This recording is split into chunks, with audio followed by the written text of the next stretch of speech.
పరిచర్యలు ఆయన వాక్యమును ప్రకటించడం నిలవబడుతుండగా ఏ బలహీనతలు లేకుండా నీ అమూల్యమైన పరిశుద్ధాత్మ శక్తితో నన్ను తాకమని ప్రార్థిస్తున్నాం. సమస్త అంధకార శక్తులను బంధించి నీ కృపయు నీ సమాధానం మమ్మల్ని వెంటాడుతూ నీ ప్రజల మీద నీ కనికరం నుంచి విత్తబడుతున్న వాక్యము ఫలింపు చేయమని యేసు నామములో ప్రార్థిస్తున్నాము తండ్రి. ఆమేన్. దేవునికి స్తోత్రములు. ముందుగా మనము చదవబడిన లేఖన భాగము యూదా రాసిన పత్రిక 24-25 వచనాలు ఒకసారి చదవడమా? తప్పిల్లకుండా మిమ్మల్ని కాపాడుటకు తన మహిమ ఎదుట ఆనందముతో మిమ్మల్ని నిర్దోషులుగా నిలబెట్టుటకును శక్తి గల మన రక్షకుడైన అద్వితీయ దేవునికి మన ప్రభువైన యేసుక్రీస్తు ద్వారా మహిమయు మహాత్మ్యమును ఆధిపత్యమును అధికారమును యుగయుగములకు పూర్వమును ఇప్పుడును సర్వయుగములకు కలుగునుగాక. ఆమేన్. దేవునికి స్తుతి కలుగునుగాక. విశ్వాసి తొట్టిల్లుతాడా అన్నది ఈనాటి అంశం. విశ్వాసులు తొట్టిల్లుతారా? చెప్పండి. అవకాశము ఉందా లేదా?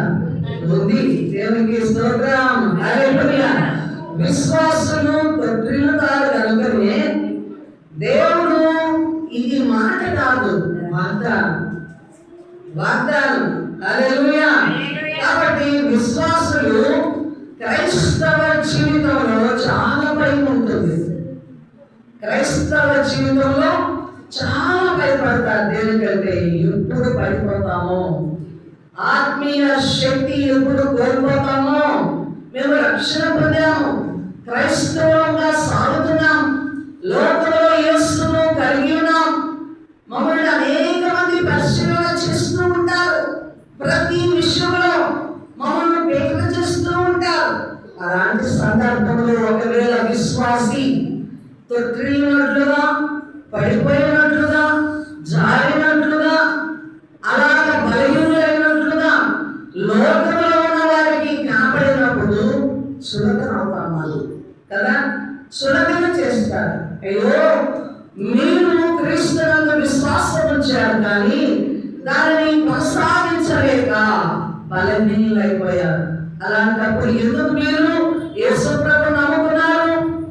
ఎందుకు మీరు రక్షణ పొందారు? ఎందుకు మీరు క్రైస్తవులు? ఎందుకు మీరు అంత గొప్ప దేవుని ఆరాధిస్తూ కూడా మీరు ఎందుకు బలహీనులు అవుతున్నారు అని ఒకంత చులకన, హేళన. అలాగే అక్కడ ప్రభువు నామము కూడా మనము దూషణ పాలు చేయవలసి వస్తుంది. చాలా మంది పరిశుద్ధతలో నడిచే వారికి ఆస్తి లేకపోయినా ఉంటారు, ఆహారం లేకపోయినా ఉండగలరు, వ్యాధులు కూడా ఉండగలరు. అయితే ఒక మంచి విశ్వాసికి, ఒక పరిశుద్ధుడికి మాత్రము సాక్ష్యము లేకపోతే, సాక్ష్యము కోల్పోతే చనిపోవాలన్న భయంకరమైన స్థితిలోకి వెళ్ళిపోతాడు. అయ్యో, నా ప్రభు ఎదుట, లోకం ఎదుట నేను సాక్ష్యమును కోల్పోతే ఇక ఇంతకు మించి నా బ్రతుకు వ్యర్థమైపోయినా, నేను మరణించినా నాకు చాలు, ఎందుకంటే నేను సాక్ష్యాన్ని కోల్పోయా. కాబట్టి క్రైస్తవ జీవితంలో మరి తొట్టిల్లకుండా నిలబడడం, విశ్వాసమును కాపాడుకోవడం, క్రైస్తవ జీవితంలో అలాంటి జాగ్రత్త కలిగి ఉండడము ప్రతి ఒక్కరికి అవసరం. దాని యొక్క ప్రాధాన్యత మనం చక్కగా గుర్తుంచుకోవాలి. దేవునికి స్తోత్రం. అంటే ఇంటి ప్రమాదము, ఇంటి భయము మనం ఏం చేస్తుందంటే వెంటాడుతుంది. వెంటాడుట మంచిదా? భయము ఉండుట మంచిదా? భయము లేకపోవడం మంచిదా? క్రైస్తవ జీవితంలో భయం ఉండడము మంచిదా? అంటే ప్రతి దినము భయపడుతూ క్రైస్తవ జీవితం గడపాలన్నా గడపకూడదా? దేవుని యందు భయముతో ఉండాలా. ప్రతి విషయంలో కూడా అజాగ్రత్త ఉండకూడదు. భయము ఉన్నప్పుడు ఏం జరుగుతుంది? జాగ్రత్త పడతాం. మన పిల్లలు మనం చూస్తే తల్లిదండ్రులకు భయపడే పిల్లలు ఎలా ఉంటారంటే జాగ్రత్త కలిగి ఉంటారు. తల్లిదండ్రులు ఎదుట వారు చాలా జాగ్రత్త. తల్లిదండ్రులంటే భయం లేని పిల్లలు ఎలా ఉంటారంటే తల్లిదండ్రులను నిర్లక్ష్యం చేసి అసలు వారికి పెద్దలంటే భయమనే లేకుండా వారు జీవించడము ప్రారంభిస్తారు. అయితే క్రైస్తవ జీవితానికి భయము అవసరమే. అంటే ప్రతి విషయంలో మనము భయపడుతూ ఉన్నప్పుడు జాగ్రత్త కలిగి ఉంటాం. ఇక్కడ ఒక వ్యక్తి మనకు ఇప్పుడే గుర్తొస్తున్నాడు నాకైతే. ఎవరా వ్యక్తి? కాదు, యోసేపు. హల్లెలూయా. చూడండి, ఎవరికి భయం కలిగి ఉన్నాడు? రాజు కాదు, ఆ యొక్క రాణికి కాదు, తనకంటే పెద్దలకి కాదు. అయితే భయం ఉంది అతను. ఏ భయం ఉంది? ఏ భయం ఉందండి? దేవుని భయము కలిగిన వాడను. ఆమేన్. భయం ఉండాలా క్రైస్తవ జీవితంలో? అయితే ఏ భయం ఉండాలంటే ప్రాణ భయం కాదు, రోగ భయము కాదు, అలాగే నష్టాల భయము కాదు, రోగ భయము కాదు. అయితే ఏ భయం ఉండాలా? దేవుని యొక్క భయముతో మన జీవితాలను ముందుకు తీసుకొని వెళ్ళాలా. అందుకే చూడండి, మనల్ని భయం వెంటాడుతూ ఉంటుంది. అయితే విశ్వాసి పడిపోయినా తూలినా మళ్ళా లేస్తాడా? లేస్తాడా? నిలదొక్కుంటాడా? నిలదొక్కుంటాడు. అంటే నిలబడతాడా? నిలదొక్కుంటాడా? నడుస్తాడా? ఏం జరుగుతుంది? పడిపోయినప్పుడు ఏం జరుగుతుంది? కేవలం లేవడం జరుగుతుందా? నిలబడమే జరుగుతుందా? నడవడమే జరుగుతుందా? పరిగెత్తుతాడు. అంటే ఇక్కడ ఏం జరుగుతుందంటే పడిపోకముందు, తూలిపోకముందు ఎలా ఉంటాడంటే ఒక నిర్లక్ష్యంతోనో ఆ క్రైస్తవ జీవితము సాఫీగా వెళ్ళిపోతుందా అన్న నరకలు వెళ్ళిపోతాడు. ఒక్కసారి పడితే పడిన వాడు, చెడిన వాడు మరలా చెడిపోడట సామెత. ఏమండి? పడిపోయిన వాడు, చెడిపోయిన వాడు బాధపడతాడట. బాధగా ఉన్నవాడు చెడిపోయే అవకాశం ఉంటుంది. కాబట్టి ఇక్కడ పడిపోయిన వాడు ఏం చేస్తాడు? పడిపోయిన వాడు తిరిగి లేచి నిలబడి ఇక పరిగెత్తడం ప్రారంభిస్తాడు. అంటే ఇక అజాగ్రత్త ఉండదు, ఇక నిర్లక్ష్యము ఉండదు. ఇది ఏం జరుగుతుంది? అమర్క్మెంట్ జరుగుతుంది. హల్లెలూయా. ఒక నూతన ఉద్యమం, ఒక నూతన శక్తి, ఒక నూతన ఆరంభము ప్రారంభమైంది. హల్లెలూయా. ముందున్న విశ్వాసము కంటే రెట్టింపు విశ్వాసము, ముందున్న కసి కంటే రెట్టింపు కసి, రెట్టింపు ఆత్మీయ బలము. హల్లెలూయా. ఎందుకంటే మరలా పడిపోకుండా, మరలా అజాగ్రత్త రాకుండా, మరలా విశ్వాసం అనేది కోల్పోయి నలుగుల పాలు కాకుండా ఇక్కడ ఏం చేయాలా? నడవాలి కాదు, నిలబడడం కాదు, పరిగెత్తి చూపించాలా. దేవునికి స్తోత్రం. హల్లెలూయా. అయితే లోకంలో కొన్ని రకాలైన తొట్టుపాట్లు ఉన్నాయట. ఏమండి? లోకంలో కొన్ని రకములైన తొట్టుపాట్లు ఉన్నాయి. మొదటి తొట్టుపాటు వాక్యము విషయమైన తొట్టుపాటు. అర్థమైందా? లోకంలో వాక్యము విషయమైన తొట్టుపాటు ఉంది. మనకు యోనా గ్రంథంలో యోనా గారు ఎక్కడున్నాడు? 3 దినాలు తిమింగలము గడుపులో 3 దినాలు ఉన్నాడు. 3 దినముల తర్వాత ఎక్కడ సువార్త ప్రకటించబడాలో అక్కడికి వెళ్ళి ఈ తిమింగలమే ఏమండి ఆడిన నేల మీద కట్టి వేస్తుంది. ఎవరిని? ఒక ఆయన అడిగాడంట, ఒక లోకస్తుడు ఒక విశ్వాసిని అడిగాడంట, ఏంటయ్యా మీ పరిశుద్ధ గ్రంథం అంతా తికమకలుగా ఉంటుంది, ఒక మనిషి పోవడం ఏంటి, మనిషిని ఆ సముద్రంలో త్రోసివేయగానే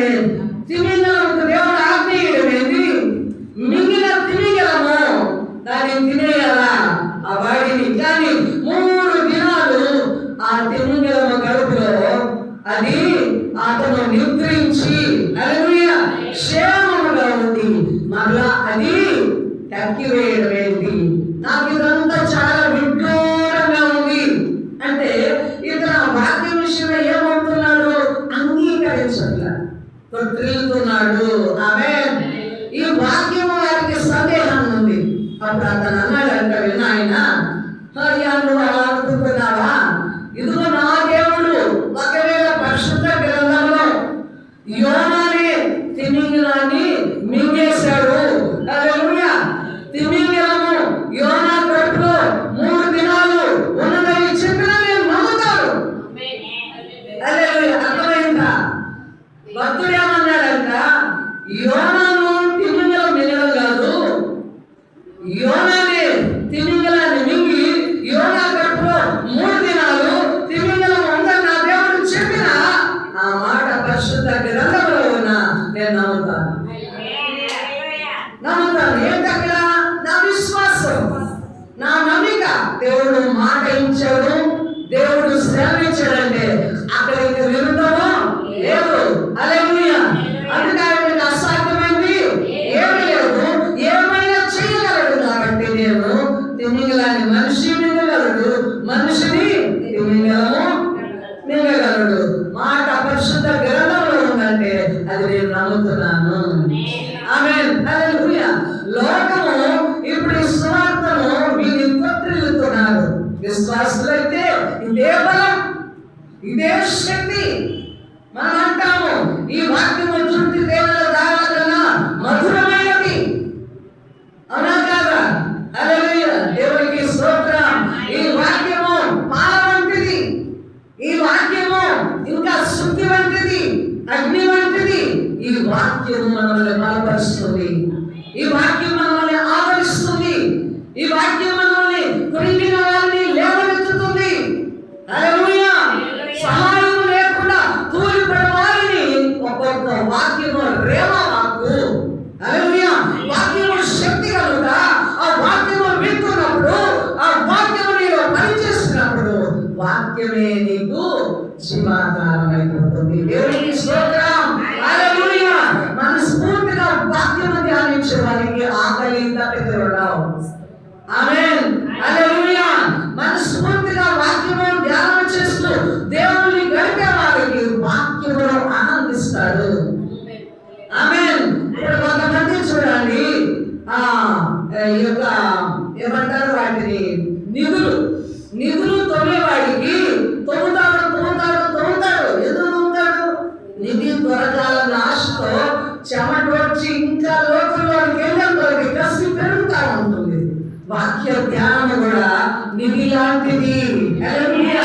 నీకు తొవ్వే కొలది నీకు అక్కడ ఏమొస్తాయి? అమూల్యమైన సందర్భాలు మనకు అర్థమవుతా ఉంటాయి.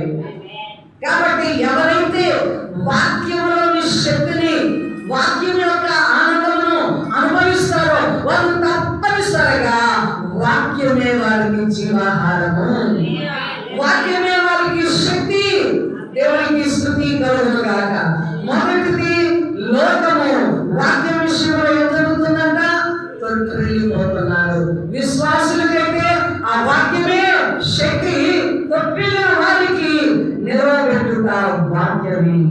రెండవది, లోకము ఏ విషయంలో తొట్టిల్లిపోతున్నారంటే సిలువ విషయంలో తొట్టిల్లిపోతున్నారు.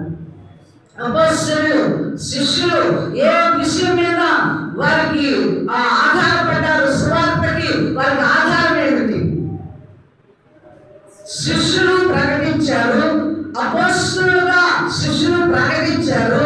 అంటే వారికి ఆధారము, సువార్తను ప్రకటించడానికి ఆధారం ఏంటి? చాలా మాటలు చెప్పుకున్నాం. చెప్పాలి, ఏదంటే చెప్పాలి. హల్లెలూయా. యేసు క్రీస్తు సిలువ వేయబడ్డాడు. ఆమేన్. యేసు ప్రభువారు సిలువ వేయబడ్డాడు. ఈ రోజు సువార్తకు మూలము క్రీస్తు సిలువ వేయబడిన సువార్త లేదు. క్రీస్తు సిలువ వేయబడిన తర్వాత పునరుత్థానుడై లేచాడు. పునరుత్థానం తర్వాతనే శిష్యుల సువార్తను ప్రకటిస్తున్నారు. సంఘాలు నిర్మించబడ్డాయి. ఆమేన్. ఇప్పుడు క్రైస్తవుని కానీ అపొస్తలులు కానీ ఈనాడు సంఘానికి ఆధారము సిలువ. నశించుతున్న వారికి సిలువ అనేది ఏమైంది? శక్తి అయినది. రక్షింపబడుతున్న మనకు శక్తి. హల్లెలూయా. అదే శత్రువుకి శత్రువుకి సిలువ అంటే వెర్రితనము, అసహ్యము, తృణీకారము. ఈ యేసు ప్రభువు చాతగాని వాడై ఆ 3 మేకులు పీక్కోలేక ఆ ఎండలో వస్త్రహీనుడై అంత ఎగతాళిగా సిలువ వేయబడ్డాడు. అయితే మనకేమిటది?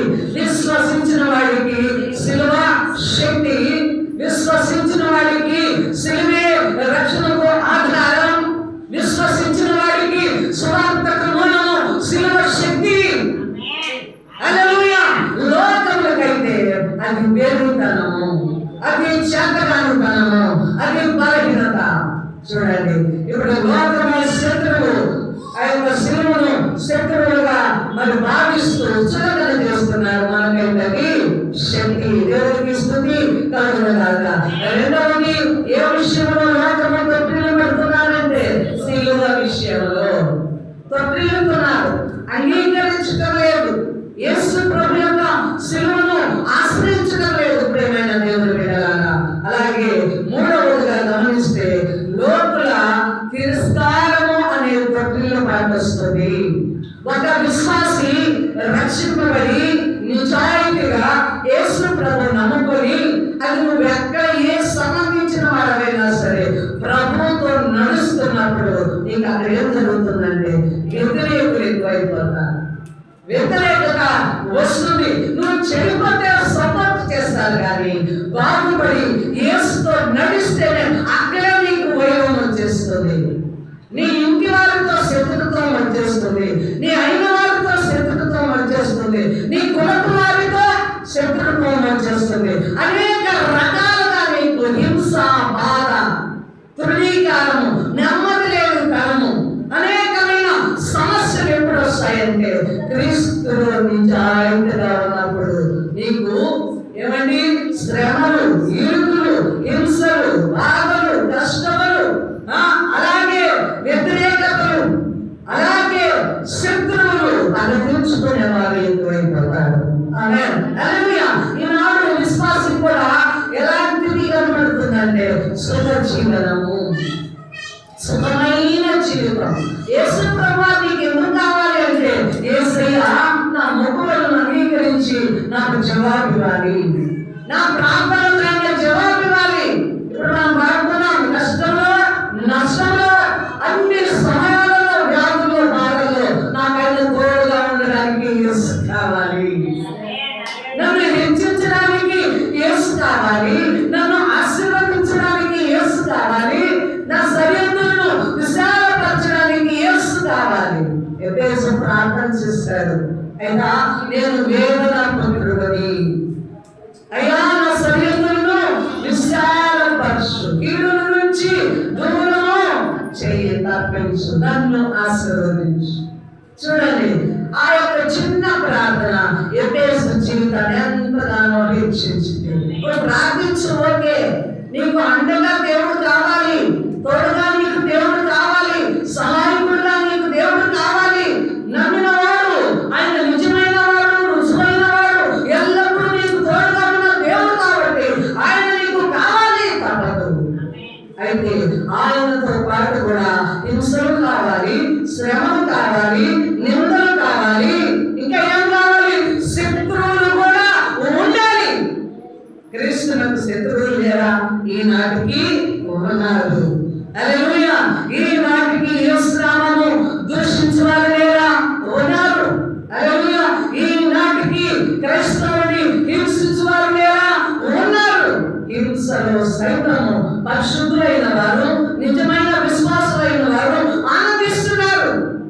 హింసలతో పాటు మరి ఎక్కువ ఆనందంతో స్వార్థ ప్రకటిస్తున్నారు. క్రీస్తు కొరకై జీవించడము నేర్చుకుంటున్నారు. నేటి సమాజంలో క్రైస్తవుడికి హింస, బాధ, నొప్పి, కష్టము ఉండకూడదు. కేవలం ఆశీర్వాదము, నెమ్మది, దీవెన, సుఖము, ఇవే కావాలని కోరుకుంటున్నారు. కావాలని కోరుకుంటున్నారు, విశ్వాసులు కోరుకుంటున్నారు. కాబట్టి లోకము చూడండి తిరస్కారము ఉంటుంది. తొట్టిల్లే విషయంలో మనం ఎప్పుడైతే విశ్వాసంలో నువ్వు నిలబడాలని ప్రయత్నం చేసుకుంటావో అప్పుడే నీకు ఆటంకాలు, అప్పుడే నీకు సమస్యలు, అక్కడే నీకు విరోధులు, అక్కడే నీకు బాధ, అన్ని స్టార్ట్ అవుతాయి. హల్లెలూయా. అయినను తొట్టినప్పుడు దేవుడు నిలబెట్టగలిగిన శక్తిమంతుడు. ఇంకా విశ్వాసులు కూడా కొన్ని చిన్న చిన్న పాప విషయాలలో కూడా తొట్టిల్లిపోతూ ఉంటారు. ఆమేన్. ఆ సమయానికి వాక్యము గుర్తురాదు, ఆ సమయానికి క్రీస్తును నమ్ముకున్నానని కూడా గుర్తురాదు. పాపం విషయంలో సులభంగా ఏమైపోతారంటే తొట్టిల్లిపోతారు. అందుకే మనము ఈ రోజు ఈ యొక్క యోనా పత్రికలో ఇప్పుడంతా మూలాంశంలోకి వద్దాం. 24-25 వచనాలు ఒకసారి చదవండమ్మా.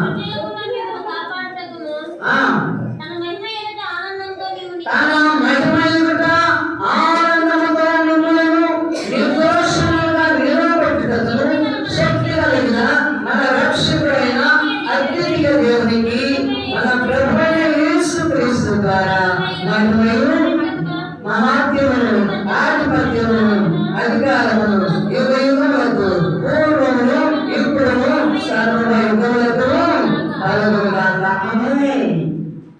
పరిశుద్ధ గ్రంథములో చాలా స్తోత్ర గీతాలు ఉన్నాయి. అనేక కీర్తనలు, అనేక గ్రంథాలలో ప్రభువును అధికంగా దానియేలు గారు కూడా స్తుతించారు, నెహెమ్యా గారు కూడా స్తుతించారు, దావీదు గారు కూడా స్తుతించారు. స్తుతి కీర్తనలు, స్తోత్ర కీర్తనలు చాలా ఉన్నాయి. ఆ స్తోత్ర రూపములు ఈ కీర్తన ఇక్కడ కూడా కనపడుతుంది. హల్లెలూయా. స్తోత్ర రూపము, స్తోత్రించడము ఇక్కడ కనపడుతుంది. హల్లెలూయా. ఎవరు స్తోత్రిస్తున్నారు ఇక్కడ అనగా ఎవరండి? యోనా గారు. దేవునికి స్తోత్రం. సిలువకు అప్పగించిన యోనా కాదు, యాకోబు తమ్ముడైన యోనా. హల్లెలూయా. దేవునికి స్తోత్రం. ఏమని స్తుతిస్తున్నాడట? తొట్టిల్లకుండా మిమ్మును కాపాడుటకు. ఆమేన్. ఎవరినండి? మిమ్మల్ని ఇక్కడ ఎవరిని పెట్టుకోవాలి? విశ్వాసులను. తొట్టిల్లకుండా చక్కగా వినాలి, మనసు పెట్టాలి మీరు. తొట్టిల్లకుండా మిమ్మల్ని కాపాడుటకు తన మహిమ ఎదుట ఆనందంతో మిమ్మల్ని నిర్దోషులుగా నిలబెట్టుటకు. ఆయన మహిమ ఎదుట ఎలా వెళ్తామంటే మనం దుఃఖంతో వెళ్తామా, ఏడుపుతో వెళ్తామా, నిద్రతో వెళ్తామా, నిరుత్సాహంతో వెళ్తామా, తూలుతా వెళ్తామా, పడిపోతా వెళ్తామా, అటు ఇటు దాని స్థితిలో వెళ్తామా? చెప్పండి. నిర్దోషులుగా ఆనందముతో ఎక్కడికి వెళ్తాము? దేవుని యొక్క మహిమ. ఎక్కడుంది దేవుని మహిమ? పరలోకములో ఆయన మహిమ ఎదుట మనల్ని నిలబెట్టుటకు శక్తి కలిగిన మన రక్షకుడు. ఎవరాయన? శక్తి కలిగిన రక్షకుడు ఎవరు? యేసు ప్రభు. ఆమేన్. ఇప్పుడు యేసు ప్రభు నామాన్ని ఒప్పుకున్నావు, రక్షణ పొందావు. రక్షణ పొందిన నీకు, విశ్వసించిన నీకు ఆటంకాలు వచ్చినా, కీడు వచ్చినా, హింసలు వచ్చినా, బాధలు వచ్చినా, శత్రువులు వచ్చినా, వ్యాధులు వచ్చినా, కష్టములు వచ్చినా, వ్యతిరేకతలు వచ్చినా ఎవరు నిలబెడతాడు? నిన్ను దేవుడే నిలబెడతాడు. ఆయన ఎవరు? రక్షకుడైన యేసు. నిన్ను రక్షించిన వాడు నిన్ను కాపాడగలడు. నువ్వు పడిపోతున్నా ఆయన లేవనెత్తగలడు. దేవునికి స్తోత్రం. ఆయన ద్వారా ఎవరికి మహిమ వస్తుందంట? తండ్రి అయిన దేవునికి ఏమేమి వస్తున్నాయి? మహాత్మ్యం వస్తుంది, మహిమ వస్తుంది, ఆధిపత్యం వస్తుంది, అధికారం వస్తుంది. ఎప్పటికంట యుగ యుగాలకు పూర్వమున జరిగిపోయిన సంవత్సరాల ప్రారంభం నుంచి మానవుడు సృష్టించిన మొదలుకొని అంతం వరకు సర్వ యుగాలకు ఎవరికి స్తోత్రం వస్తుంది? ఇక్కడ సృష్టికర్త అయిన దేవునికి స్తోత్రం జరుగుతుంది. ఆమేన్. హల్లెలూయా. దేవుడు నిన్ను పిలుచుకున్నాడు.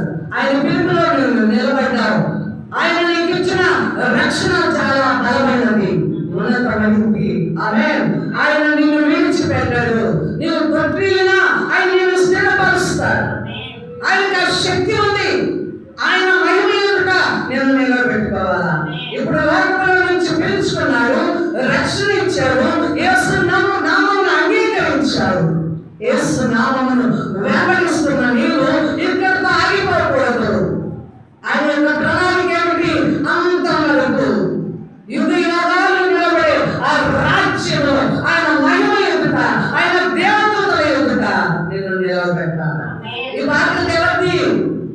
దేవుడే, యేసు ప్రభువునే రక్షించుకున్న ఆయనదే. ఆమేన్. హల్లెలూయా. కేవలం నీవేమన్నారా? నమ్మిక మాత్రం ఉంచుము. ఆమేన్. హల్లెలూయా. అందుకే పేతురు నీటి మీద నడవాలనుకుంటే ఏమన్నాడు? నీవు నమ్మిక ఉంచితే నా వలే నీవు కూడా నడుస్తావు. కొంచెం దూరం నడిచాడు. నడిచిన వాడు అదే నమ్మకంతో సాగిపోవచ్చు. సముద్రమే దాటవచ్చు. కొంచెం దూరం నీటి మీద నడిచిన పేతురు ఎందుకు మునిగిపోయాడనగా అలలు వస్తున్నాయి. అలల వైపు చూశాడు, నమ్మకం కోల్పోయాడు. విశ్వాసి కూడా లోకంలో కలిగే శ్రమలు, ఆపదలు, చిక్కులు, సమస్యలు, తెగులు, యుద్ధాలు, ఈ భయంకరమైన పోరాటాలు అంత్యకాలంలో మరీ ఎక్కువగా ఉంటాయి. ఇప్పుడు కొట్టుకెళ్ళకూడదు. ఆమేన్. గతంలో కొట్టుకెళ్ళినా ఇప్పుడు నువ్వు పరిగెత్తాలి. ఏం చేయాలి? ఇప్పుడు పరిగెత్తాలి. గతంలో నిద్రించినా ఇప్పుడు నువ్వు మేలుకోవాలి. గతంలో భయం లేకపోయినా, అజాగ్రత్త ఉన్నా ఇప్పుడు జాగ్రత్త కలగాలి. ఇప్పుడు దేవుని భయం ఉండాలి. ఎందుకంటే లాస్ట్ సమయంలోకి వచ్చాము. హల్లెలూయా. గెలుపును అందుకునే సమయంలోకి వచ్చాము. ఇప్పుడు ఓడిపోకూడదు. ఇప్పుడు ఛాలెంజ్గా నిలబడాలా. ఆమేన్. అయితే శక్తివంతుడైన వాడు నీ పక్షంలో ఉన్నాడు. దేవునికి స్తుతి కలుగును గాక. కాబట్టి క్రైస్తవ విశ్వాసంలో మనం కూడా తొట్టిల్లిపోతాం. కానీ ఆయన నిలబెట్టగలిగిన దేవుడు. పేతురు తొట్టిల్లాడా? పేతురు గారు తొట్టిల్లాడా? ఎట్లా? ఏ పద్ధతిలో తొట్టిల్లిపోయారు? ఏమన్నాడు? అయ్యా, నీ కొరకు నేను చావడానికైనా సిద్ధమే. ఎప్పుడన్నాడు? శిలువకు అప్పగించుకోమని. యేసయ్య చావునకు ఎలకముందు ఆ ప్రభువుకు చావన్న పరిస్థితి కార్యక్రమం నిలబడతానన్నాడు. చావే వస్తే, శిలువకే అప్పగించబడితే, శ్రమలకే అప్పగించబడితే, వీధుల్లో ఆయన కొట్టుకుంటూ తీసుకొని వెళ్తే నేను అన్నాను మాట నిలబడతానన్నాడా? ఏమన్నాడు? 3 సార్లు వంకాడు. ఆయన ఎవరో నాకు తెలియదు. ఆయన ఎవరో నాకు తెలియదు. 3 సార్లు వంకాడు. అయితే 3 మార్లు పొంగిన పేతురుని విడిచిపెట్టాడు యేసయ్య. అందుకే పేతురు ఒక మాట అంటాడు, పేతురు, నిన్ను సాతాను జల్లిలో వేసి జల్లించింది, కానీ నీవు అల్ప విశ్వాసంలోకి వెళ్ళకుండగా నేను నీ నిమిత్తమై ప్రార్థించాను. చూడండి, సాతాను ఏం చేసింది? శోధించింది పేతురు. ఇక నాకు తెలియదు యేసు ప్రభు అన్నవాడు అలాగే ఉండిపోవాలి పేతురు. ఇక యేసయ్య దగ్గరికి మొత్తము చెల్లని హృదయంతో ఉండిపోవాలి. అవునా కాదా? నా ప్రభువు నేను ఎరగనన్నాను, సర్వ సృష్టికర్తకు తెలుసు. ఆయనే అన్నాడు, పేతురు నువ్వు ఇప్పుడు అనుకున్నావు, కానీ కోడి కొయ్య మునిపే నేను 3 మార్లు బతుకుతామని దేవుడు అన్న మాట గుర్తుకొచ్చి ఇక యేసయ్య దగ్గరికి వెళ్ళి పశ్చాత్తాపపడే అవకాశం కూడా లేకుండా ఉండిపోవాలి. అయితే ఏం జరిగింది అక్కడ? ఈ వ్యవధిలో ఏం జరిగింది? యేసు ప్రభువు ఎక్కడున్నాడు? శిలువ మీద ఉన్నాడు. శిలువ మీద శ్రమ పొందుతూ ఉన్నాడు. శ్రమ పొందుతూ కూడా ఆ విశ్వాసంలోకి వెళ్ళిపోయిన పేతురును బట్టి కూడా ప్రార్థించాడు. హల్లెలూయా. పేతురు, నువ్వు సాతాను జయించింది, నువ్వు అల్ప విశ్వాసంలోకి వెళ్ళకుండా నేను ప్రార్థించాను. దేవునికి స్తోత్రం. హల్లెలూయా, హల్లెలూయా. యేసయ్య ప్రార్థించాడు కాబట్టి ఇక యేసు ప్రభు చనిపోయిన తర్వాత శిష్యులు మన ఎక్కడికి వెళ్ళారు? వారి పనులకు వారు వెళ్ళి వాళ్ళు వేసి చేపలు పట్టడానికి వెళ్ళిపోయారు. హల్లెలూయా. అప్పుడు మరలా ప్రత్యక్షమయ్యాడు యేసు ప్రభు. అప్పుడు ఏమని ఒప్పుకున్నాడు పేతురు? అయ్యా, నేను పాపాత్ముడను. ఏమన్నాడు? నేను పాపాత్ముడనై నిన్ను ఎరుగనన్నాను, నీ కొరకై మరణిస్తానని అన్నాను, కానీ పాపాత్ముడనై నేను నిన్ను ఎరుగను అన్నానని తనలోని పాపమును ఒప్పుకొని పశ్చాత్తాపపడే కృప ఎవరిచ్చారంటే యేసు ప్రభువారు ప్రార్థించారు. ఒక్కటి మీరు ఎప్పుడైనా రిసల్ పెట్టుకోండి, మన ముందున్న వచనాలలో మనం అర్థం చేసుకోవాలి. ఆ మాటలు కూడా మనం ధ్యానిస్తాము. అయితే చూడండి, అలాగే దావీదు గారు కూడా తన జీవితంలో పాపం చేశాడా? పడిపోయాడా? పడిపోయాడు. పరిశుద్ధాత్మ కలిగిన వాడు, దేవుని అభిషేకము కలిగిన వాడు. చూడండి, రాజ్యం అంతా పోయి ఎక్కడికి యుద్ధంలో ఉంది. ఆ సమయంలో దేవుని తట్టుకొని ప్రార్థించాడు. అలాగే కొంతమంది సైన్యాన్ని పంపి యుద్ధం యొక్క పరిస్థితులను తెలుసుకోవలసిన వాడు ఆ సమయం నేల మీద ఆ యొక్క సమయంలో ఆయన తీరుతూ ఆయన ఎంజాయ్ చేయకూడదు. ఆ సమయాన్ని దేవుని సముద్రంలో గడపాలా. ఆమె అయితే అమ్మవారి అక్కడ ఏం చేసింది? శోధించింది. పాపం చేశాడు కష్టపడతాడు. అయితే తిరిగి పశ్చాత్తాపడ్డాడు. దేవునికి స్తోత్రం. హల్లెలూయా, హల్లెలూయా. అంటే విశ్వాసులు పడిపోతారు, తొట్టిల్లుతారు. అయితే దేవుడు మరలా ఒక్క అవకాశం ఇస్తాడు. పశ్చాత్తాపడడానికి, మారు మనస్సు కలగడానికి. దేవునికి స్తోత్రం. హల్లెలూయా. చూడండి, అయితే యేసు భ్రష్టుడైపోయాడు. మారు మనస్సు పొందలేదు. అవకాశం ఉన్న ఆశీర్వాదం కొరకు అడిగాడు కానీ, అయ్యా నాకు మారు మనస్సు కావాలి, ఇదిగో నీ కుమారుడిని నేను అనిపించుకోవాలి, చాలు నీ చేస్తున్నట్టు నేను పోగొట్టుకున్నాను అని ప్రభు పాదాల దగ్గరికి రాలేకపోయాడు. దేవునికి మహిమ కలుగునుగాక. అంటే విశ్వాసులు ఖచ్చితంగా ఏమవుతారని అవకాశం ఉంటుంది. తొట్టి ఉన్నప్పుడు ఏం చేయాలా? నేను అయిపోయాను, అవమానం వచ్చేసింది, నిద్రలు వస్తున్నాయి, నా విశ్వాస జీవితం పతనం అయిపోయింది, ఇక మరలా పోయి నేను ఎనగటికి వెళ్ళి పూజలు చేసుకొని లోకంలోకి వెళ్ళిపోయి అలాగ బ్రతికితే చాలు. మరలా వెళ్ళి మరలా నేను పడిపోతే మరలా అవమానం. ఈ భయం ఉంటుంది చాలా మందిలో. అందుకే వాళ్ళు ఏం చేస్తారు? మరలా ప్రభు దగ్గరికి రాకూడదు. ఇంకా విడిచిపెట్టాము. ఎలాగ వచ్చింది నింద, ఎలాగ వచ్చింది అవమానము, ఎలాగా పడిన మచ్చ గుర్తు పడింది కాబట్టి ఇక లోకంలోకి వెళ్ళిపోతే చాలునని అలాగే లోకంలోకి వెళ్ళిపోయిన వారు కూడా ఉన్నారు. మరలా వెనక్కి వెళ్ళిపోయి ఆ వెనకటి పూజలు చేసి, వెనకటి తంత్రాలు చేసుకొని, వెనకటి మనస్సు కలిగి, వెనకున్న పాపాన్ని పంచుకొని అలాగా అయిపోతారు. అయితే ఏం రావాలంటే మనలో మారు మనస్సు రావాలా, పశ్చాత్తాపము రావాలా. హల్లెలూయా. ప్రభు పాదాలు మనం పట్టుకోవాలి. ఈ వాగ్దానం గుర్తుకు రావాలా. అయ్యా మేము తొట్టిల్లిన మమ్మల్ని కాపాడుకుంటూ నీ మహిమ ఎదుట మమ్మల్ని దోషులుగా, ఏ దోషము లేని వారుగా, పవిత్రులుగా నిలబెట్టుకున్న శక్తివంతుడు. నీ శక్తితో నన్ను లేపు, నీ శక్తితో నన్ను ఆదరించు. నా బలహీనతల నేను పడిపోయాను, నా బలహీనతల పాపంలో ఆలోచనలు వచ్చాయి, పాపంలో దాసుడైపోయాను. అవిధేయత, అవిశ్వాసము, తెలియలేదు తనము, పిరిగితనము, ఇవన్నీ నన్ను ఒక్క మారిగా దోపిడి చేసి నాకు బలహీనత కలిగించాయి. మనం ఎవరి వైపు చూడాలంటే దేవుని వైపు మనము చూడగలగాల. చూద్దాము కీర్తనలో 37వ కీర్తన 23, 24 వచనం చదవాలి. 37వ కీర్తన 23. ఒకని నడత యెహోవా చేతనే స్థిరపరచబడును, అతని ప్రవర్తన చూచి ఆయన ఆనందించును. యెహోవా అతని చేయి పట్టుకొని ఉన్నాడు గనుక అతడు నేలను పడినను లేవలేక ఉండడు. విశ్వాసులారా, ఈరోజు మీరు గ్రహించుకోవాలి. దేవునికి స్తోత్రం. మన నడత ఎవరి చేత స్థిరపరచబడుతున్నట? ఈరోజు విశ్వాసంలోకి వచ్చావు, రక్షణ పొందావు, బాప్తిస్మము తీసుకున్నావు. అయితే స్థిరపరిచేవారు ఈ సంవత్సరంలో బహు భయంకరంగా వైరల్ అయిపోయిన పాట ఉంటుంది. ఏంటమ్మా?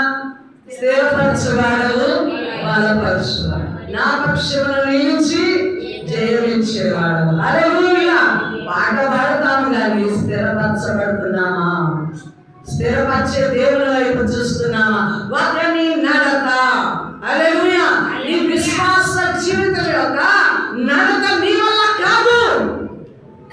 అయితే నిన్ను స్థిరపరిచేది విశ్వాసం. ఎవరంటే నీ దేవుడు. హల్లెలూయా. కాబట్టి ఆ మాట చదువుదాం మరలా.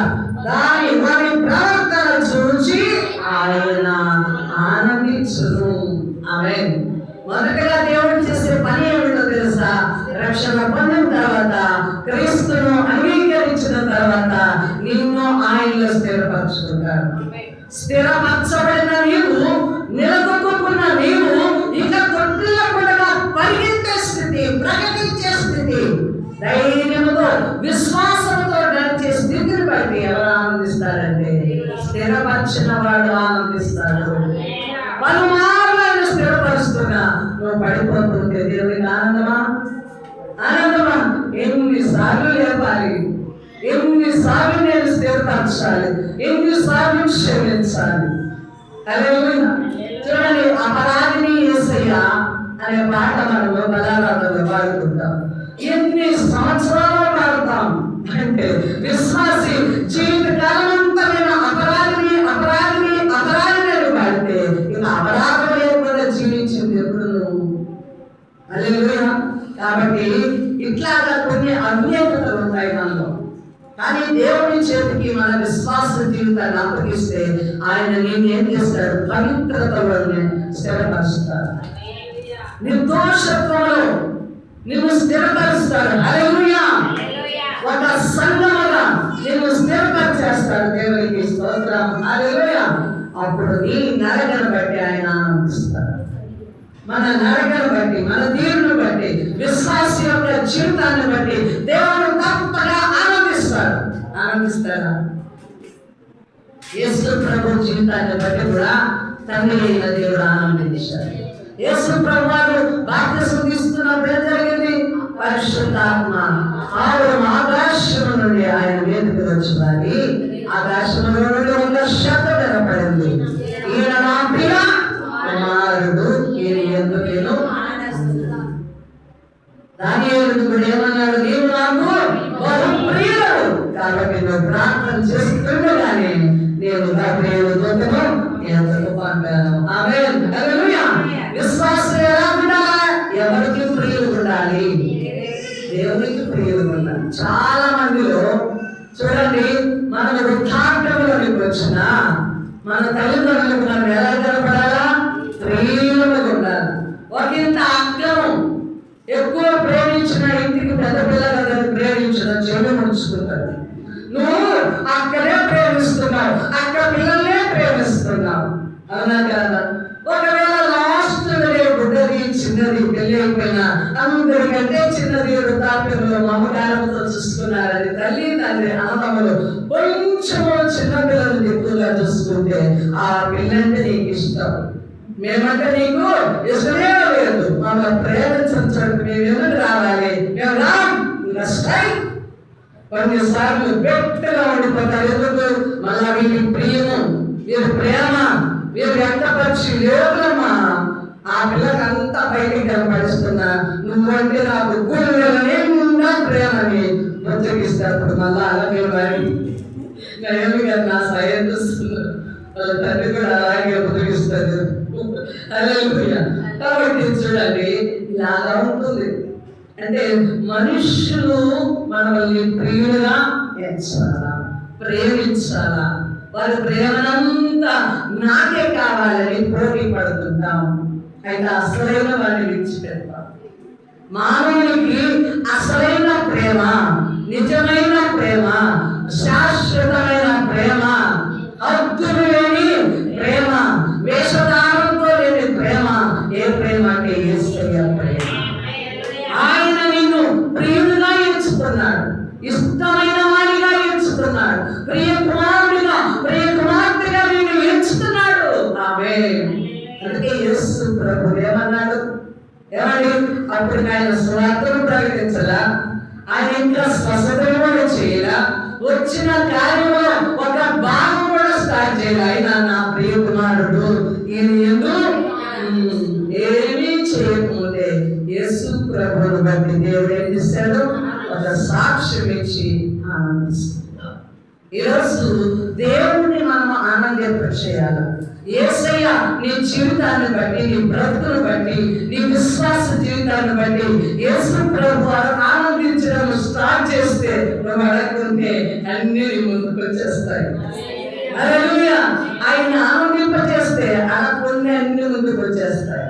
ఇప్పుడు ఉన్నాయి 10th, ఇంటర్ ఏమవుతుంది, రిజల్ట్ వచ్చేస్తుంది. అక్కగారు తన కొడుకు ఏం ప్రామిస్ చేస్తుంది, కార్యాన్ని ఇవ్వచ్చు, లేకపోతే బైక్ తీసిస్తాను, నువ్వు మంచి మార్కులు వస్తే నీకు బైక్ తీసిస్తాను, లేకపోతే పలానా కారు తీసిచ్చేస్తా, అవునా కదా, పలానా సెల్ తీసిచ్చేస్తా. దేవునికి స్తోత్రం. చాలా మంది తల్లిదండ్రులు వారు ఇంటర్ పాస్ అయ్యి 10th పాస్ అయితే ముందుగానే ఆనందాన్ని వ్యక్తపరుస్తారు. పాస్ అయిన వెంటనే అప్పో చేసి ఏం చేస్తారు, ఆనందాన్ని వ్యక్తపరిచి చేతుల్లో ఉంచుతారు. అయితే ఈ లోక సంబంధమైన తల్లిదండ్రులే ఏమండి ఇలాంటి తాత్కాలికమైన ఆనందాన్ని అనుభవించి ఇప్పటికిప్పుడు మనం ఆనందాన్ని పిల్లలతో పంచుకుంటే, ఆ ప్రియ తండ్రి నీ కొరకే ప్రాణం అర్పించి ఆయన శాశ్వతమైన ప్రేమతో ప్రేమిస్తూ నిన్ను బట్టి ఆ తండ్రి కూడా ఆనందించాలి. ఒక క్రైస్తవ జీవితము ఇంటి వారికి ఆనందం కాదు, సంఘములకే ఆనందం కాదు, సమాజములకే ఆనందం కాదు, అందరికంటే ముందుగా నిన్ను బట్టి నిన్ను రక్షించుకున్న దేవుడు ఆనందిస్తాడా, దుఃఖపడతాడా, అది నీ చేతిలో ఉంది. హల్లెలూయా. మన నడత దేవుడు స్థిరపరుస్తాడు ఎప్పుడంటే దేవుని చేతుల వరకు మనం వెళ్ళినప్పుడు. హల్లెలూయా. అయ్యా నీ చేతిలో నా చెయ్యి ఉంచుతున్నాను, నేను తొట్టిల్లిపోకుండా, పాపంలో పడిపోకుండా, శోధనలలో నేను ఇరికించబడకుండా ఈ లోకమును జయించాలా, శత్రువులను జయించాలా, పాపాన్ని జయించాలా, వాక్యం అడ్డుకుంటున్న ప్రతి వాక్యం ద్వారా తొట్టిల్లు వారిని, శిలువ ద్వారా తొట్టిల్లు వారిని. ఏమండి విశ్వాస యాత్రలో అనేక సమస్యలు తెచ్చిపెడుతూ సొంత బంధువులే, సొంత ఇంటి వారే నా విశ్వాస జీవితానికి ఆటంకములు అడ్డుకట్టలు వేస్తూ నా ఆత్మను వర్ధల చేయకుండా ఉన్నటువంటి వారందరి విషయంలో కూడా నాకు శక్తిని. ఆమేన్. నువ్వు అడగాల్సింది విశ్వాసిగా ఆస్తి కాదు, అంతస్తులు కాదు. హల్లెలూయా. అంత వరకు నా సాక్ష్యాన్ని నిలబెట్టు. నేను పదే నా దేవుని దగ్గర అదే అడుగుకుంటాను. అయ్యా అంతవరకు నేను నీ యొక్క విశ్వాసిగా, నీ యొక్క సేవకురాలిగా నేను నిలబడాలి, ఓడిపోకూడదు. నా విశ్వాసము, నా సాక్ష్య జీవితము ఓటమి పాలు కాకూడదు. ఆమేన్. హల్లెలూయా. ఎప్పుడు నాకు పైనే ఉంటుంది. ఎక్కడ ఏ వైపు నా సాతాను నా మీద దాడి చేస్తుందో ప్రభువా, నేను జయించే శక్తి నాకు ఇవ్వమని మనమందరం కూడా, నేనే కాదు మనమందరం కూడా ప్రార్థన చేసుకోవాలి. దేవునికి స్తుతి కలుగునుగాక. ఇంకా చూద్దాం రోమా పత్రిక 8వ అధ్యాయం 37, 39 వచనాలు చదువుతాం. రోమా పత్రిక 8వ అధ్యాయం. అయినను మనలను ప్రేమించిన వారి ద్వారా వీటన్నిటిలో అత్యధికమైన విజయం పొందుచున్నాము, మరణమైనను జీవమైనను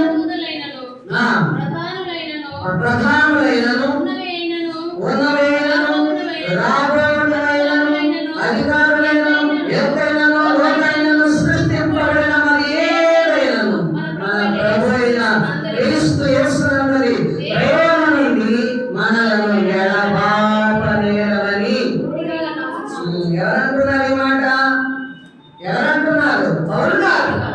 అపోస్తలుడుగా పిలువబడిన, ప్రభువు చేత ఎన్నిక చేయబడిన, క్రీస్తు సువార్తను ప్రకటించబడుతున్న పౌలు గారు అంటున్నారు. దినదినము మేము వదకు తేబడుతున్నాం. ప్రతి దినము మరణపు అంచుదాకా వెళ్తున్నాం, మరణాన్ని వెంబడిస్తున్నాం. చూడండి, ఎక్కడికి వెళ్ళి ఏం జరుగునో మాకు తెలియదు. అంతా శత్రువులే, సువార్తకు ఆటంకములే, వదకు తేబడు గొర్రెల ప్రతి దినము మేము వదకు సిద్ధమై ఉన్నాం. అయినా చూడండి ఆ మాటలు ఎంతగానో ఉంటాయి మనకు. చూడండి, మరణమైన, జీవమైన, దేవదూతలైన, ప్రధానులైనను, ఉన్నవైనను, రాబోయులైనను, అధికారులైనను, ఏదైనా సృష్టింపబడిన అంటే హల్లెలూయా.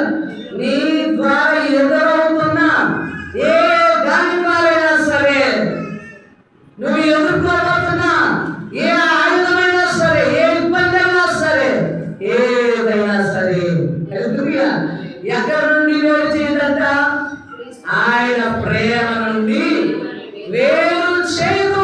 హల్లెలూయా. ఇంకా ఇంత శ్రమలో ఆయన ప్రేమ తగ్గలుగుతుంది.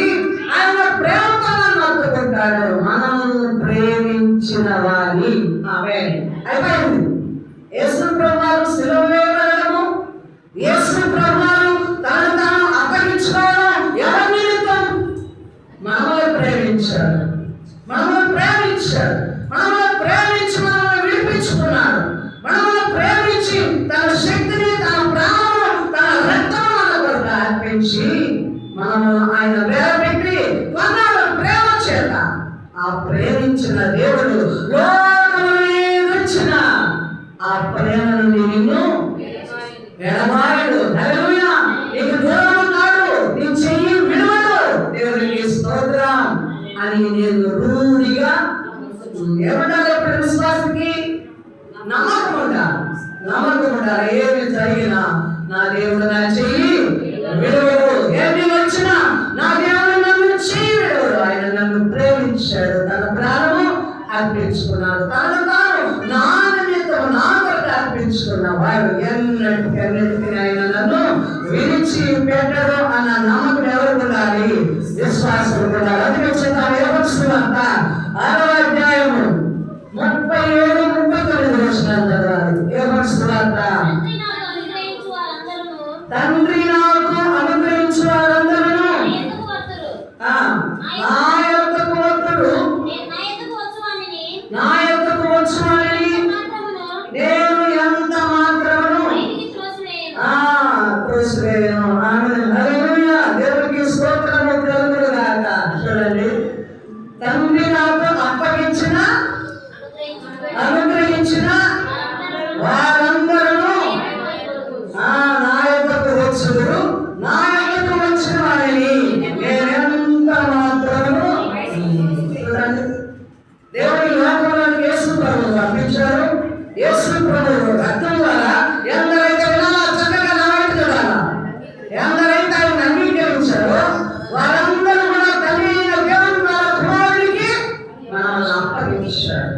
ఇప్పుడు మన జీవితాలు ఎవరి చేతుల్లో ఉన్నాయి? మీరు ఆశీర్వాదాలు యేసయ్య చేతుల్లో ఉన్నాయి. హల్లెలూయా. కాబట్టి ఆయన యొద్దకు వచ్చిన వారిని ఆయన ప్రోత్సహిస్తారా? ఇప్పుడు మనం ఆయన చేతిలో ఉన్నాం, మన జీవితాలు ఆయనకు అప్పగించబడాయి. 39 వచనం ఇక్కడే, ఆయన నాకు అనుగ్రహించిన దాని అంతటిలో నేనే ఏమీ పోగొట్టుకోగా అన్నిటిలోన దాని లేపుడి నన్ను పంపిన వారి చిత్తమై ఉన్నది. హల్లెలూయా. ఈ మాటలు బట్టి మనకు అర్థమైందా? అర్థమైందా? అర్థం కాదు. అర్థమైందా? ఎవరికి స్తోత్రం. హల్లెలూయా. ఆయన నాకు అనుగ్రహించిన, ఎవరు? దేవుడు యేసు ప్రభువుకు అనుగ్రహించిన ఆత్మలన్నీ కూడా దాని అంతటిలో ఎన్నైతే అప్పగించారో, ఎంతమంది అయితే యేసయ్య నామములో రక్షింపబడ్డారో వారందరిలో నేనేమీ పోగొట్టుకున్నాను. అవే అర్థమైందా? ఇప్పుడు యేసు నామమును అంగీకరించిన వారందరూ కూడా ఎవరిని పోగొట్టుకోవడం దేవుడు. యేసు ప్రభువును ఎవరిని పోగొట్టుకోడు. ఏం చేస్తాడు? అంటే ప్రతి ఒక్కరు లేపడం. ఆమేన్. ప్రతి ఒక్కరు లేపడం ఆయన ఇష్టం, ఆయనకి అధికారం ఉంది. దేవునికి స్తోత్రం. అందుకే తండ్రి ఎక్కడికి పంపాడు? ఈ లోకానికి. ఇది ఈ చిత్తం నెరవేర్చబడడానికి, ఈ పని సంపూర్ణం చేయడానికి యేసు ప్రభువు ఈ లోకంలోకి వచ్చాడు. ఆమేన్. ఇప్పుడు సందేహం ఉందా నీకేమన్నా? చెప్పండి, సందేహం ఉందా? యేసు ప్రభువు మధ్యలో నన్ను విడిచిపెడతాడు, పెడతాడు. హల్లెలూయా. నా లాస్ట్ అంతం ఏమైపోతుందో ఉండాలా? భయం ఉండాలా? కానీ పూర్తి భయంలోకి దిగసాగిపోయి యేసుతో ఆమేన్. నేను పిలుచుకున్నవాడు నమ్మదగిన దేవుడు. ఆమేన్. హల్లెలూయా.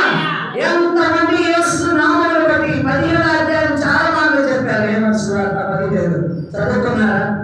చదవండి, మళ్ళీ ఇంకొకసారి చదవండి. ఇక్కడ కాదు, ఇంటికి వెళ్ళిన తర్వాత యోహాను సువార్త 15వ అధ్యాయం అంతా ప్రతి విశ్వాసి రక్షింపబడిన వారు చదవాలి. అయ్యా, నేను విజ్ఞాపన చేస్తున్నాను. ఎప్పటి వారికి కూడా ఎవరి కొరకు చేస్తున్నాడంట? ఆయన కోసం అప్పగించబడిన ప్రతి ఆత్మ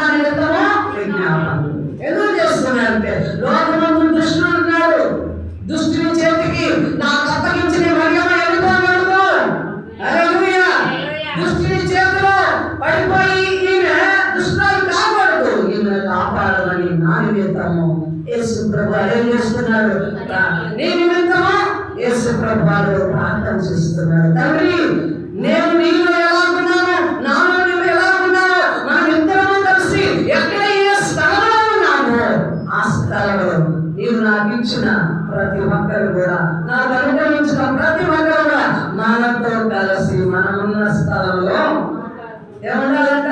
వారిలో ఉండాలని ఎవరు ప్రార్థన చేస్తున్నారు?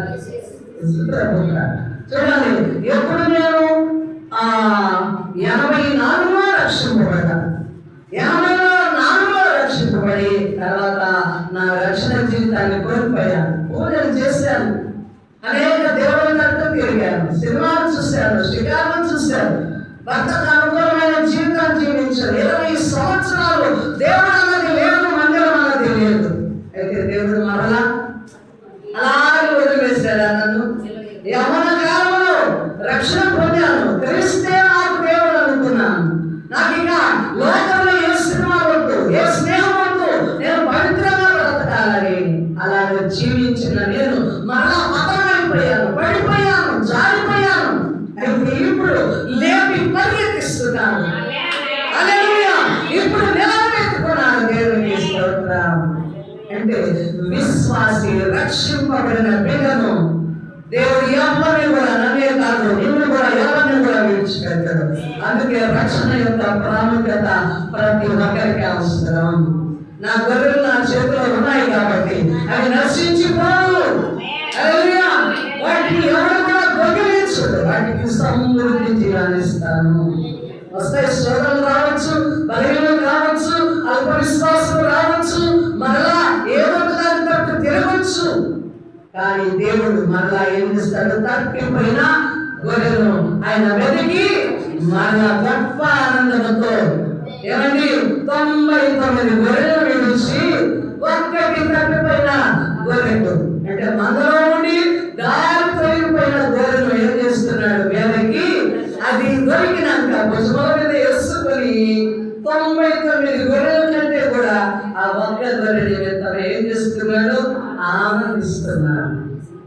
తప్పిపోయిన కుమారుని బట్టి కూడా తండ్రి, ఇందులో కుమారుని కంటే తప్పిపోయిన వాడు తిరిగి తండ్రిని ఎదుర్కొలేను, పరలోకపు తండ్రి ఎదుర్కొలేను, పాపము చేసి తిని నా తండ్రి ఇంత అనేక మంది దాసులు ఉన్నారు, వారిలో ఒక పనివారికైనా నా తండ్రి నాకంత పెడిసేస్తాడని ఏమనుకున్నాడు? పందుల కొట్టు తింటున్నవాడు తన తండ్రి యొక్క ఇంటిని, తండ్రికి ఉన్న అధికారము, తండ్రి యొక్క ఆస్తిని, తండ్రికి ఏమేమి ఉన్నాయో అవన్నీ గుర్తు తెచ్చుకున్నప్పుడు తిరిగి వచ్చిన కుమారుని ఎడల తండ్రి మెడ మీద పడి ముద్దు పెట్టుకొని కుమారుని హత్తుకొని వెంటనే పనివారికి పురమాయించి తప్పిపోయిన నా కుమారుడు తిరిగి నా యొద్దకు చేరాడు. విధులు చేయండి, వస్త్రములు తొలగించండి, ఉంగరములు తొలగించండి, చెప్పులు వేయండి. హల్లెలూయా! ఆర్భాటం జరిగింది అక్కడ. అంటే చూడండి, తప్పిపోయిన వారి కోసం యేసు ప్రభువు వారు కూడా వెతికి రక్షించుకుంటాడు. నీకు దేవునికి అవసరం. హల్లెలూయా! ఆయన అమూల్యమైన రక్తము, వెలైన రక్తము, ఆయన దారపోసి నిన్ను విలువ పెట్టి కొన్నవాడు. ఆయన విలువైన వస్తువుగా, ఆయన విలువైన పాత్రగా ఆయన చేతిలో ఉండవలసిన నిన్ను జాగ్రత్తించుకుంటాడా? ఎంచుకోలే. హల్లెలూయా! నీవు దేవుని దృష్టిలో విలువైన దానవు. హల్లెలూయా! రక్షింపబడిన నీవు విలువైన దానవు. కాబట్టి అంతవరకు ఆయన ఏం చేస్తాడు? నిలబెట్టుకోవద్దు. ఆయన శక్తిమంతుడు. ఆమేన్. హల్లెలూయా! దేవునికి స్తోత్రం. యోహాను సువార్త 10:11 త్వరగా చదవాలి. 10వ అధ్యాయము 11.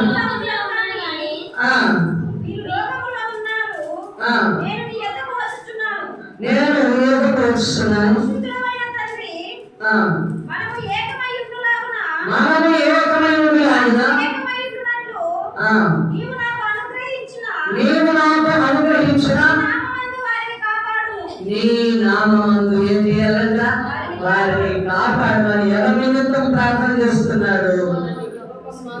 లోకంలో ఉన్న వారి నిమిత్తం కాదు, విశ్వాసుల నిమిత్తము. దేవునికి స్తోత్రం. మీరు లోకంలో ఉన్నారు, లోకంలో ఎవరున్నాడు? దుష్టుడున్నాడు. విశ్వాసులను తండ్రి కాపాడుమని ఎవరికి విజ్ఞాపన చేస్తున్నాడు? దేవునికి విజ్ఞాపన చేస్తున్నాడు. హల్లెలూయా. హెబ్రీ పత్రిక 13వ అధ్యాయము 5వ వచనం చదువుదాం. హెబ్రీ పత్రిక 13వ అధ్యాయం 5వ వచనం. నిన్ను విడుదలను పేరపాయి 13:5. నిన్ను ఎన్నడూ ఎడబాయనని ఆయనే చెప్పాడు కదా. కాబట్టి ప్రభువు నాకు సహాయకుడు, నేను భయపడను. నరమాత్రుడు నాకేమి చేయగలదని మంచి ధైర్యంతో చెప్పగలవారు. ఎవరు చెప్పాలి మాటలు? ఎవరు చెప్పాలి? ఎవరు చెప్పాలండి? ఆయన నమ్ముకున్న వాళ్ళు. నరమాత్రుడు నాకేమి చేయలేడు. ఆమేన్. హల్లెలూయా. ప్రభువు నాకు సహాయకుడు, నిన్ను విడుదలను, ఈ ఎడబాయను. హల్లెలూయా. చూడండి, ఎడబాయనని ఎవరు చెప్పారట? ఆయనే చెప్పారు. ఒక మనిషి చెప్పడం కాదు, ఈ మరియమ్మ చెప్పడం కాదు, ఆ మార్తమ్మ చెప్పడం కాదు. ఎవరు చెప్తున్నారు? నిన్ను విడుదలను, ఈ ఎడబాయనని ఆయనే నాతో చెప్పాడు. కాబట్టి నేను నరమాత్రుడికి నేను భయపడను. ఈ లోకంలో దుష్టుడు ఉన్నాడు. సాతాను ఎవరి ద్వారా వస్తాడంటే మనతో ఉన్న ప్రజల ద్వారా వస్తాడు. అయితే వాటికి మనం భయపడకూడదు. దేవుడు ఏం చేశాడు? వాగ్దానం ఇచ్చాడు. కాబట్టి మనము మంచి ధైర్యంతో, ఎలాంటి ధైర్యంతోనండి? పట్టురాని ధైర్యంతో కాదు. మంచి ధైర్యం అంటే నిలకడైన, స్ట్రాంగ్ అయిన, స్థిరమైన ధైర్యంతో మనం చెప్పాలా. హల్లెలూయా. ఓ నరులు, ఓ సాతానా, ఓ మనిషి, ఓ లోకమా, నువ్వు నన్నేమి నా దేవుడు ఏం చెప్పాడు? నాకు వాగ్దానం చేశాడు. ఆయన నా సహాయకుడు. ఎనీ టైం, ఏ స్థానంలో, ఎక్కడైనా నేను విడుదలను ఆయన మాతో చెప్పాడు. హల్లెలూయా. కాబట్టి నేను ఎందుకు భయపడాలి? ప్రతి విశ్వాసి కూడా ఎవరికి వారు ఏమనుకోవాలా? నాతో ఈ మాట ఇచ్చాడు కాబట్టి నేను భయపడను. దేవునికి స్తుతి కలుగును గాక. చూద్దాం, ఇంకా పేతురు రాసిన మొదటి పత్రిక 1వ అధ్యాయం 5వ వచనం. పేతురు రాసిన మొదటి పత్రిక. కడవరి కాలమందు సిద్ధముగా ఉన్న రక్షణ విశ్వాసము ద్వారా దేవుని శక్తి చేత కాపాడబడు మీ కొరకు ఆ స్వాస్థ్యము పరలోకమందు భద్రపరచబడి ఉంది. ఇందువలన మీరు మిక్కిలి ఆనందిస్తున్నారు కానీ అవసరమును బట్టి నానావిధమైన శోధనల చేత ప్రస్తుత కాలమున కొంచెము మీకు దుఃఖము కలుగుతున్నది. ఆమేన్. హల్లెలూయా. చూడండి 5వ వచనం. కడవరి కాలమందు బయలుపరచబడుటకు సిద్ధముగా ఉన్న రక్షణ మీకు కలుగునట్లు. ఇప్పుడు రక్షింపబడ్డాం.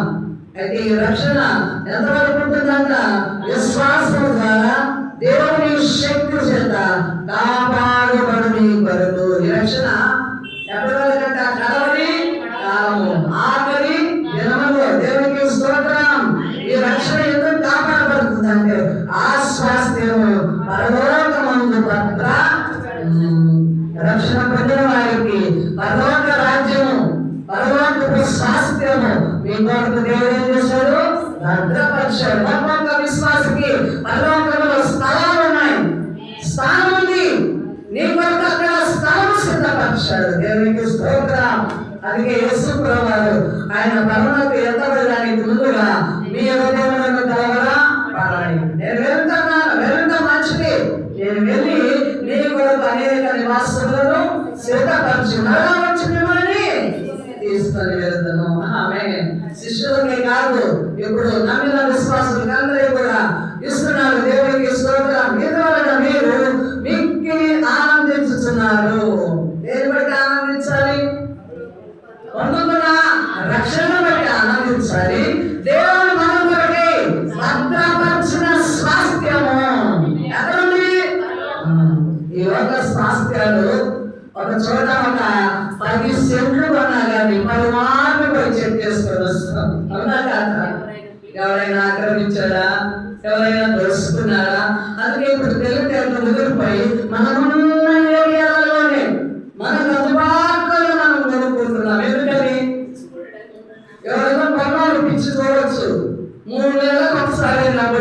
వస్తారు. అవునా కాదు? అంటే ఏమైందో ఏమో నా స్వాస్థ్యం. అయితే పరలోకమందు స్వాస్థ్యము నువ్వు పొందుకున్నావు, దాన్ని భద్రపరిచే వారికి ఎవరిది? అయితే ఆ భద్రత దేవుడు చేస్తాడు. ఇంకా నువ్వేం కాపాడుకోవాలంటే నీ రక్షణ యొక్క భద్రత, నీ విశ్వాసం యొక్క భద్రత. ఆ స్వాస్థ్యమును బట్టి నువ్వు ఈ లోకంలో శ్రమ పడుతూ స్వాస్థ్యము కొరకు ఆనందించాలి. ఈ శ్రమను నేను చేయదు పరలోకం పోతున్నా నేను. హల్లెలూయా. పరలోకంలో దేవుడి దగ్గర నా స్థలం ఉంది. ఆమేన్. హల్లెలూయా. నాకు ఇక్కడ ప్రత్యేక స్థలం లేకపోయినా దేవుని రాజ్యంలో నా స్థలం ఉంది పో అనుకోవాలా. హల్లెలూయా. దేవునికి స్తోత్రం. కాబట్టి అంతలో గడవరి కాలమందు మన రక్షణ విశ్వాసములకు దేవుడు సిద్ధపరుస్తున్నాడట. ఒక స్వాస్థ్యాన్ని మన కొరకు దేవుడు సిద్ధపరిచాడు. ఆ స్వాస్థ్యం నిమిత్తమై మనము ఇప్పుడు ఏం చేయాలా? ఆనందిస్తూ ఈ శ్రమలను మనము చూడటం చేయాలా. హల్లెలూయా. దేవునికి స్తోత్రం, స్తోత్రం. ఇంకా మనం చూస్తే ఎఫెసీ రాసిన పత్రిక 5వ అధ్యాయము 26, 27 వచనాలలో చూస్తే ప్రతి పెళ్లిలో కూడా ఈ మాటలు ప్రకటించబడతాయి. ఆమేన్. ఏమండి, స్త్రీ పురుషుల మధ్య వివాహం అన్నది ఒక పవిత్రమైనది, నిష్కలంకమైనది, నిర్దోషమైనది, మడత మచ్చ దాగులేనిది, కలంకమైనది. అలాగే వరుడైన యేసునకు, వరుడైన సంఘమునకు కూడా, సంఘము కూడా ఆయన మహిమ ఎలా నిలబడాలంట? నిష్కలంకమైనదిగా, నిర్దోషమైనదిగా, మచ్చ డాగు మరణము లేనిదిగా, పరిశుద్ధమైన సంఘముగా. ఎక్కడ నిలబడాలి సంఘము? ఆయన మహిమ ఎదుట నిలబెట్టుటకు ఆయన శక్తి కలిగిన వాడు. ఆమేన్. క్రీస్తు ప్రేమ సంఘముని ఈరోజు ముడత మచ్చ డాగు మరణము లేనిదిగా, సంఘము పరిశుద్ధమైనదిగా ఉండాలని క్రీస్తు తన యొక్క పరిశుద్ధ రక్తం ద్వారా మనల్ని వెలగెట్టి కొన్నాడు. ఆమేన్. హల్లెలూయా. కాబట్టి ఈ లోకమందు మనము కాపాడబడతాం. ప్రతినా మన పరిశుద్ధత కోల్పోకుండా దేవుడు నిలబెడతాడు. కాబట్టి విశ్వాసులు ఎప్పటికప్పుడు వారి హృదయాలను స్థిరపరచుకోవాలి. నానా విధములైన శోధనలు వస్తాయి, వచ్చినా వాటి యందు మనము ఆనందిస్తూ పరలోకమందు భద్రపరచబడిన స్వాస్థ్యమే మన కన్నుల ముందు ఉన్నారు. యేసు ప్రభువారు కూడా శిలువ విజయాన్ని ఎలా పొందుకున్నాడు అంటే ఆయన రానున్న మహిమ, తండ్రి కుడి పార్శ్వమున నేను కూర్చుంటాను, తిరిగి వస్తాను, లోకానికి తీర్పు ఉంది, మరలా ఇదే లోకం మీద నేను న్యాయ సింహాసనము రాజ్యము ఏలుతాను అన్న గొప్ప వాంఛతో యేసు ప్రభువారు శిలువ శ్రమను సహించుకున్నాడు. దేవుని ప్రియమైన జనమ, ఈనాడు తొట్టిల్లకుండా మనల్ని కాపాడుటను, అంతం వరకు మనల్ని విశ్వాసంలో నిలబెట్టుటకు శక్తివంతుడైన దేవుడు మన పక్షంలో ఉన్నాడు కనుక ఇలాంటి వాగ్దానము దేవుని ద్వారా మనము పొందుకున్నాము కనుక ఎవ్వరు కూడా నిరుత్సాహము అన్నది లేకుండా విశ్వాసంతో మనకు కలిగిన రక్షణ, విశ్వాసము, పరిశుద్ధతను మనము కాపాడుకుంటూ ఇంకా ఎవరైనా రక్షణ లేని వారు రక్షణ పొందాలా. హల్లెలూయా. ఇప్పుడు రక్షణ యొక్క ప్రాముఖ్యతను మనం అనుభవించాలి, తెలుసుకున్నాం. హల్లెలూయా. నువ్వు రక్షింపబడ్డావంటే దేవుని చేతిలో ఉన్నావు. నువ్వు రక్షింపబడ్డావంటే పరలోకంలో నీ కొరకు దేవుడు స్వాస్థ్యంలో సిద్ధపరుచున్నాడు, భద్రపరుచున్నాడు. దేవునికి మహిమ కలుగుగాక. తన నుంచి ప్రార్థన చేస్తున్నాం. మహోన్నతుడ, శక్తివంతుడ, శారీరక యానికి స్తోత్రం. నీ కృపాస్తవం కిందకి నిన్న ప్రతి ఆత్మ పనిస్తున్నా వారి మహిమ ప్రతి ఒక్కరిని కాకులుగాక, శక్తితో నిలబెట్టుగాక. స్వాస్థ్యమైన దేవా స్తోత్రం. మీ బిడ్డలు మీరు కనికరించి కాపాడువారు, నీ మహిమ నిలబెట్టుకోగలిగిన శక్తిమంతుడు దేవా. అల్ప విశ్వాసం అనేది మాకు చోటు చేసుకోకుండా ఈ లోక శ్రమలు అనేక రకములుగా మేము తొట్టిల్లినప్పటికీ ప్రభా అంతలో నీ మహిమ ఎదుట మేము నిలబడతామన్న గొప్ప ధైర్యంతో విశ్వాసం ముందుకు సాగి ఆ ఫలితమును పొందుకోగలిగిన కృపను దయచేయమని యేసు నామములో ప్రార్థిస్తున్నాము.